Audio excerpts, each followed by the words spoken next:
are to be believed, Chris and Lizzie, Harry slightly overshadowed his brother's efforts this week by rocking up in Canada. So there was an announcement earlier this week that Prince Harry was going to travel to Canada for a couple of days in support of the Canadian Armed Forces and their veteran community. We know that's something, Harry has done a lot of work in this sphere all around the world, so that's not unusual. However, the announcement came just as Prince William was stepping foot onto Sugarloaf Mountain for his first engagement in Rio during the Earthshot Prize. So there was some raised eyebrows about the timing of that, or was it dropped out to try and overshadow his brother? We have asked Prince Harry's team why they chose that timing. They said that this has been something that's been in the works for about a year, and they had no choice basically over the timing of it, and that they did consult and give Buckingham Palace and Royal Communications a heads up in advance of putting out their operational notes about Harry's engagements. But if they worked together a little bit better, those two brothers, then things like this may be... So let's talk about what meaningful work with veterans and somehow managed to completely overshadow his brother's big, shiny Earthshot tour in Brazil. And mind you, that wasn't just a few whispers from online fans. This time, even the British media admitted it out loud. Now, before we dive in, let's just appreciate the delicious irony here. William's in Rio, climbing Sugarloaf Mountain, cameras flashing, speeches rehearsed, PR teams sweating bullets to make him look like the next great global statesman. And meanwhile, Harry strolls into Canada, shakes a few hands, laughs with veterans, and boom! William's headlines vanish faster, and connection. William's about territory control and optics. Remember that story when William told a friend, "Africa is mine. The elephants are mine"? Like, what are we doing here? Splitting up continents like monopoly boards. That right there sums up the difference. William sees causes as props. Harry sees them as purpose. And now that Harry's doing his own thing and thriving without the palace machine, if William does the same thing, it's future king at work. If Harry launches an initiative, it's self-promotion.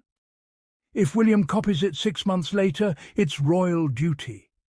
The double standard's so thick you could butter toast with it. And the best part? The public's not buying it anymore.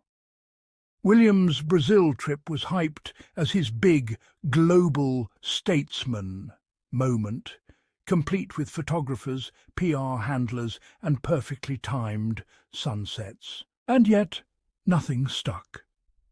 The engagement numbers were flat. Meanwhile, Harry's quiet few days in Canada, no press circus, no rehearsed photo ops, got more organic coverage and global attention. Canadians posted videos praising him.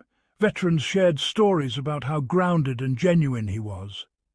One person even joked, Harry blinked in Canada and William's whole tour disappeared. And they're not wrong. William spent millions flying his PR machine across the globe, and Harry, with a few casual updates on Sussex.com, completely outperformed him. That's what authenticity looks like. See, the royal reporters can't stand that they need Harry more than Harry needs them. William alone doesn't sell papers.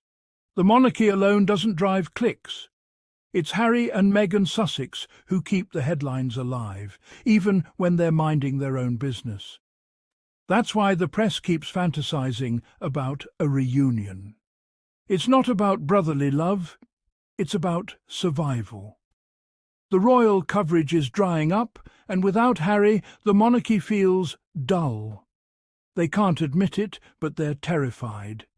Because Harry's proven that he doesn't need a crown, a palace, or a PR script to make a global impact. He's doing real work, touching lives, inspiring people, while William's still posing for pictures and trying to look relatable in a starch collar. One man connects, the other performs, and the audience can tell the difference. So when ITV says, if only they'd worked together, it's not concern, it's panic.